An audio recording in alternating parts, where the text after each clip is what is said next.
एक नदी के किनारे वहाँ का मछुआरा केवट मछली भी मारता था और नौका भी चलाता था। नदी के किनारे था, वरुण देवता आए।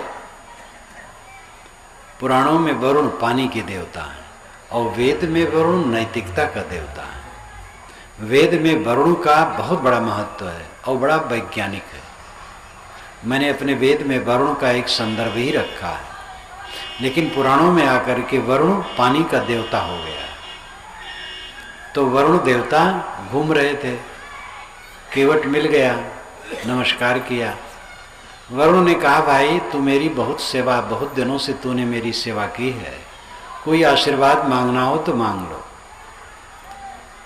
कहे महाराज हमारी मड़ैया बह जाती है, हर साल बाढ़ आती है वर्षा में, तो एक पक्का पोख्ता मड़ैया हो जाए, बस इतना ही चाहता हूँ। तो उसकी मड़ैया जितने आकार में थी उतने बन गई पक्का और पानी उसको बहा नहीं सकता था। उसकी क्योटिन गई थी कंडा बीन के आई, अपने पद से कहा हमारी मड़ैया कहाँ गई, ये किसका मकान है? कि ये तेरा मकान है। कि कैसे बन गया? तो बताया। तो उसने कहा तुम बड़े बेवकूफ़ हो, मांगना था तो किला मांगना था। तब कहे हाँ ये तो नहीं मांगा। तो गया वरुण देवता के पास, कहे महाराज मेरी पत्नी कहती है कि किला बन जाए। तो कहा जाए भाई किला बन जाए, तो किला बन गया और मीलों में लंबा चौड़ा खाई, बड़े बड़े प्रकोटे, बड़े बड़े भवन।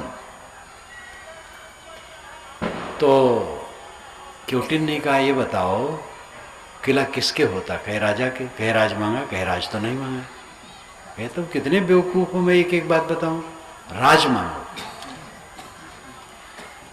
तो गया, उसने कहा महाराज हमें राज दीजिए। हमारी पत्नी कहती जब किला मिल गया तो राज्य होना चाहिए। तो कह चलो भाई मुलायम सिंह को हटाता हूं, उत्तर प्रदेश तुम्हें मैं देता हूं। तो क्योटिन ने कहा ये बताओ खाली उत्तर प्रदेश? पूरा भारत हमारे अधिकार में होना चाहिए। मनमोहन सिंह को हटाओ, पूरा भारत होना चाहिए। मांगा? कहा चाह भाई पूरा भारत। क्योटिन ने कहा लेकिन बात बनी नहीं। देखो चीन कभी आंख दिखाता, कभी पाकिस्तान, अमेरिका दादागिरी करता सबके ऊपर। पूरा भूमंडल मांग लो। पूरा भूमंडल मांगा। वरुण ने कहा जा भाई पूरा भूमंडल तेरा राज्य।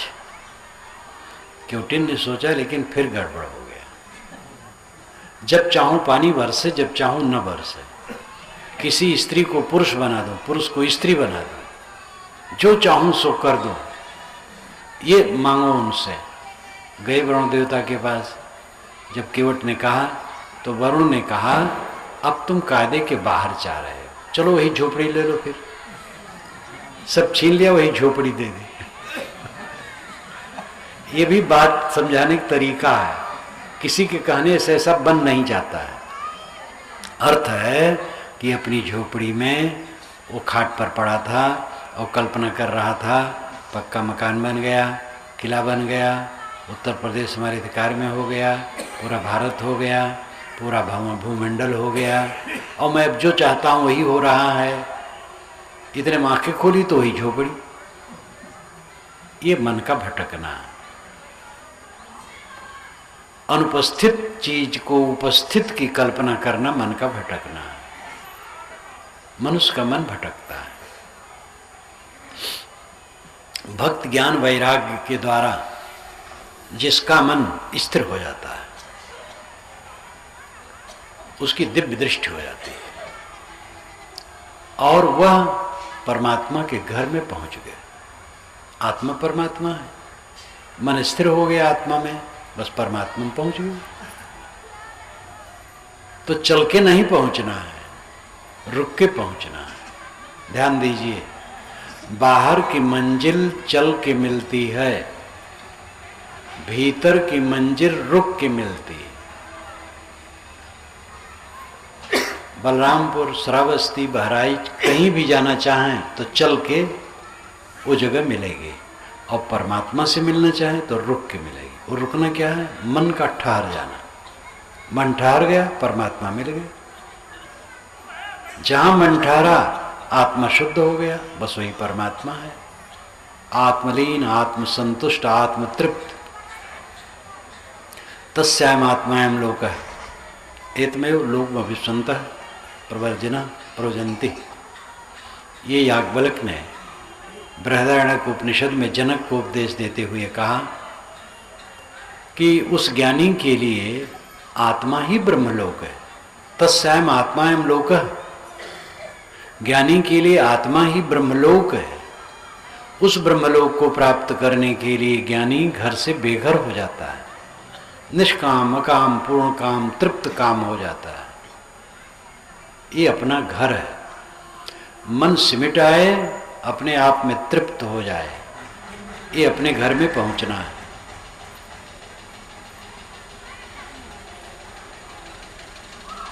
साहब कहते जिसको उस घर में जाना है वो यहाँ मोह न करे। मोह करेगा तो अपने घर में नहीं पहुंच पाएगा। अगर बच्चे से, पत्नी से, पति से, भाई से, माता पिता से, संबंधी से कहीं मोह करोगे विषय वासना से, तो परमात्मा के घर में नहीं पहुंच पाओगे। आप कहोगे कि अगर मोह न करें तो सेवा कैसे करेंगे? यही तो भ्रम है कि मोह से हम सेवा करते हैं। मोह से सेवा नहीं होती, मोह से विकार बढ़ता है। सेवा कर्तव्य दृष्टि से होती है। इसके लिए साहब ने कहा है, कमल पत्र हैं संत जन रहें जगत के माए, बालक के रिधाय जो आपन जानत ना है। संत कमल पत्ते के समान रहते हैं, कमल फूल की तरह संसार में। और बालक की धाय, जैसे बालक को अपना नहीं मानती है वैसे रहते हैं। धनी घरानों में बच्चों को पालने के लिए नौकरानियां आती हैं, उनको धाय कहते हैं। वह बच्चे का उबटन करती हैं, तेल लगाती हैं, बकवा लगाती हैं, दूध पिलाती हैं, खिलाती हैं, अपने सीने पर सुलाती हैं, प्यार देती हैं, लेकिन अंदर से समझती हैं कि मेरा नहीं है। ऐसे हमें और आपको करना चाहिए। जो आश्रयी लोग हैं सेवा करें, रक्षा करें, शुद्ध प्रेम का बर्ताव करें, लेकिन ये समझे कोई मेरा है नहीं। ये कोई गलत बात नहीं है, सच बात है। माँ बाप को ऐसा भी चांस पड़ता है कि अपने बच्चे को स्वयं दफनाना पड़ता है। बच्चा मर गया और स्वयं पिता को कठोर बन करके उसकी लाश दफनाना पड़ता है। वियोग तो पक्का ही है, चाहे आगे छूटे चाहे पीछे छूटे। तो यहाँ कौन किसका है? तो मोह बांधोगे तो परमात्मा के घर में कैसे पहुंचोगे? बाहर जहां मन लगा भीतर प्रवेश नहीं कर पाओगे। बाहर का मोह भीतर पहुंचने में बैरियर है। बाहर का मोह पूरा टूटा तब भीतर प्रवेश होगा, स्थिर मन होगा। तो साहब कहते जाको जाना उत घरा सो क्यों जोरे मित। जिसको उस घर जाना है, परमात्मा के घर जाना है, वह इस संसार में मोह क्यों करे?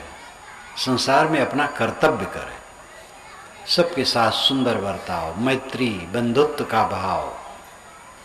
मुसाफिर खाने में लोग इकट्ठे होते हैं, कोई मद्रास का है, कोई पंजाब का है, कोई बंगाल का है, कोई उत्तरांचल का है, और एक दूसरे से बात करते हैं। यहाँ तक फ़ोन लिख लेते हैं, पता लिख लेते हैं, चाहे फिर फ़ोन पीछे करें चाहे ना करें।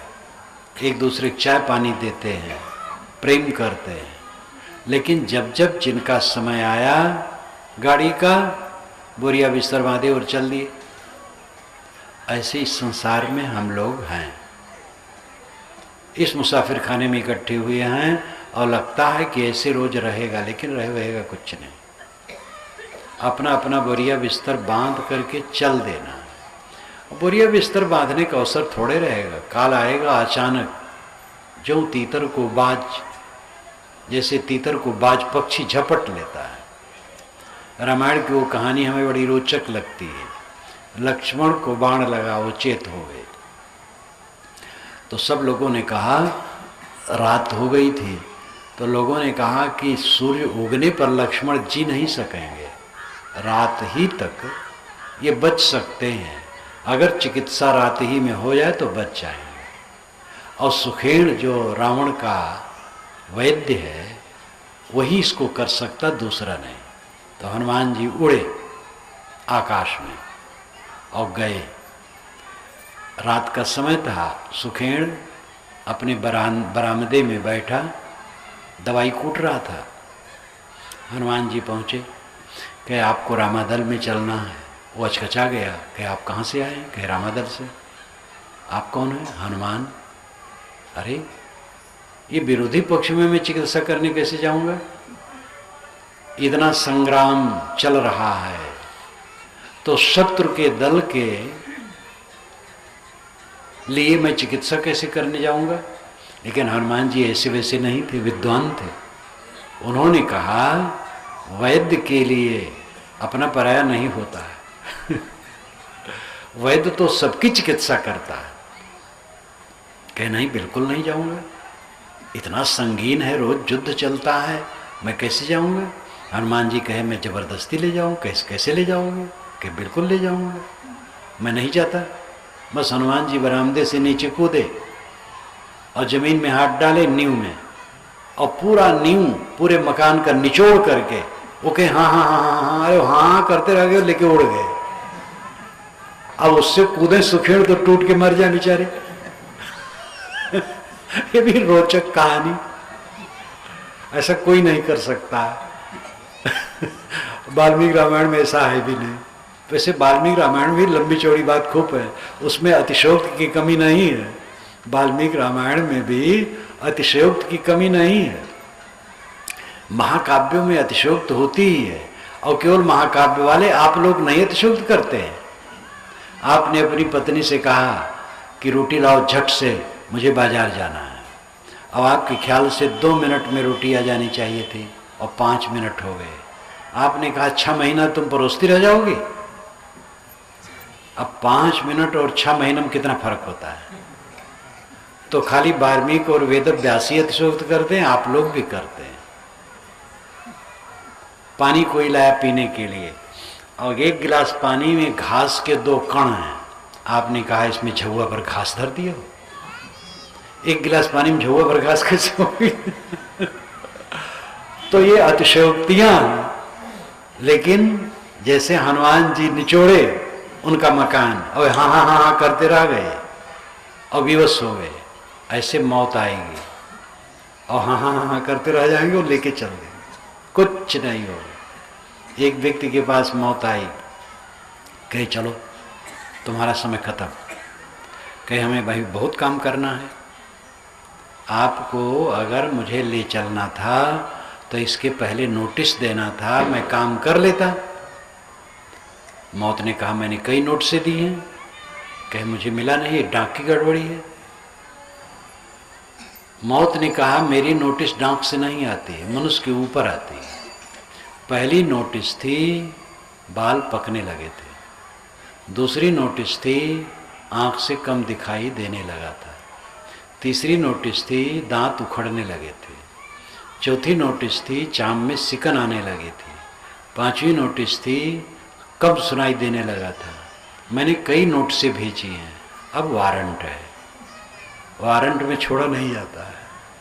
और ये वारंट ऐसा अचानक आएगा कि पता नहीं लगेगा, गायब, खाली एकौना नहीं, पूरा संसार गायब हो जाएगा हमारे लिए। संसार तो ऐसे रहेगा लेकिन हमारे लिए गायब हो जाएगा। उस दिन की याद जो हर समय रखता है उसको मोह नहीं होता है। मोह तो पीड़ा है, फोड़ा है, मवाद है। मोह से क्या काम? शुद्ध प्रेम का बर्ताव करो, हित करो, दूसरे के हित जो हो जाए वो काम कर दो। मोह से क्या फायदा है?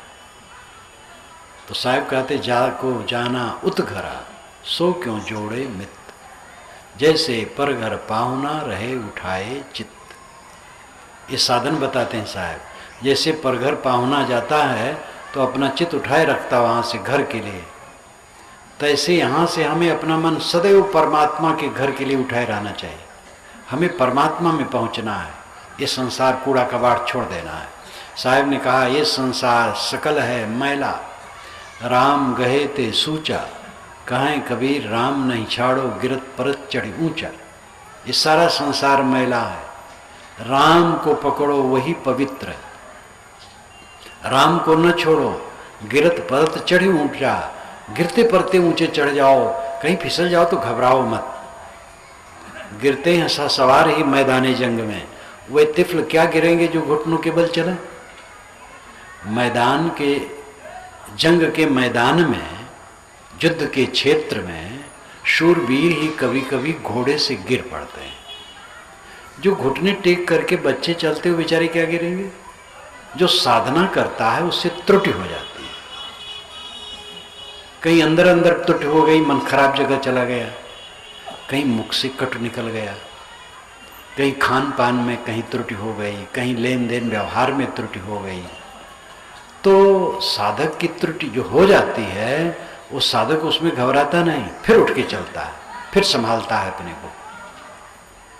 तो साहब कहते गिरत परत चढ़ी ऊंचा। कभी गिर जाओ, फिसल जाओ थोड़ा तो घबराओ मत, और दूसरा भी गिरे तो उसको धिक्कारो मत, उठाने की चेष्टा करो जितना बन सके। अब कोई बहुत कायर है तो मजबूरी होती है कभी कि ऐसा कायर होता है गादर बैल। गादर बैल, कुछ गादरों में भी कई कैटेगरी है। एक गादर है तो चलेगा नहीं, खड़ा हो जाएगा, रिंडोंडा पीटो तो चलने लगता है। एक है तो बैठ जाएगा और कोचो तो उठ करके चलने लगेगा। और एक ऐसा होता है कि वो जब बैठता है चारों पैर फैला देता, उसको उठा करके खड़ा करो तो पैर जमीन में लगाता ही नहीं। तो इसी प्रकार के जो लोग हैं कादर गादर, तो उनको तो नहीं उठाया जा सकता, लेकिन जो फरफर हैं और त्रुटि हो गई तो उनको पीठ ठोक दो, फिर वो चलने लगेंगे। तो अपने से गलती हो घबराओ मत, और दूसरे से किसी से गलती हो तो उसको कुचलो मत, ऊपर उठाने की चेष्टा करो। जो बहुते गादर है तो क्या करोगे। तो साहब कहते गिरत परत चढ़ी ऊंचा, गिरते पड़ते ऊंचा चढ़ते चलो। इत परघर उत है घरा, बनिजन आए हाट। इधर परघर है, ये विदेश है। इंद्रियों का सारा व्यापार विदेश है, और इंद्रियों का सारा व्यापार शांत हो जाना स्वदेश है। जब तक देखते सुनते हो विदेश में हो, देखना सुनना बंद किए समाधि में गए स्वदेश में हो गए। कठ उपनिषद में मंत्र आता है, यदा पंचावतिष्ठन्ते ज्ञानानि मनसा सह बुद्धिश्च न विचेष्टत् तामाहु परमाम गतिम। जब 5 ज्ञानेंद्रिय मन और बुद्धि शांत हो गए, ये परम गति। परम गति कुछ पाना नहीं है, कोई 4 हाथ वाला 8 हाथ वाला भगवान मिलेगा, ये पुराणों की कहानी बच्चों को समझाने के लिए। परमात्मा तो आत्मा है जो नित्य मिला है। हमारा मन अलग है तो परमात्मा का अभाव लगता है। मन हमारा सिमट करके अपने में आ जाए, बस स्वयं सिद्ध, स्वयं ब्रह्म रूप, परमात्मा रूप, शिव रूप। प्रपंचोपशमम शांतम शिवम अद्वैतम चतुर्थम मन्यन्ते सात्मा सा विज्ञेया। जब प्रपंच शांत हुआ, मन शांत हो गया, प्रपंचोपशमम शांतम शिवम, फिर शिवत्व का उद्घाटन हो गया। इसलिए ये संसार परघर है, आत्मा परमात्मा है और वो निज घर है। उसके तरफ बढ़ने के लिए सब चेष्टा करो। जिंदगी व्यर्थ में खो मत। संतों की संगत करो, सज्जनों की संगत करो, ज्ञान के ग्रंथ पढ़ो, रोज 2-3 बार अकेले में बैठो, स्वाध्याय करो, चिंतन करो, अपने गुणदोषों पर विचार करो, ध्यान करो। यहाँ से जाना है इसको सोचो, अपने मन को निर्मल करके आत्म शांति वाला काम करो, तब होगा, वैसे नहीं होगा। कोई खेत में गोड़े जोते न खाद पानी न डाले, उसकी सेवा नहीं करे तो कैसे फसल होगी। दुकान पर कोई टाइम से टाइम तक न बैठे और दुकान का सारा ताना बाना न रखे और ग्राहकों से प्रेम व्यवहार करके दुकान में काम न करे तो दुकानदारी कैसे चलेगी? किसी दिशा में श्रम की जरूरत है। विद्यार्थी जब जी जान से पढ़ेगा तब विद्वान होगा। ऐसे परमात्म स्थित, कल्याण स्थित, स्वरूप स्थित, आत्म स्थित परमानंद परम सुख तब प्राप्त होगा जब उसमें लगा रहे, वो काम करे और यहाँ से सावधान रहे इस संसार से। जहाँ अचानक उठ करके जहाँ से जाना है वहाँ पैर पसार करके सोने की जगह नहीं है। इसी के साथ मैं अपनी वाणी को विराम देता हूँ। बोलिए सद्गुरुदेव की जय।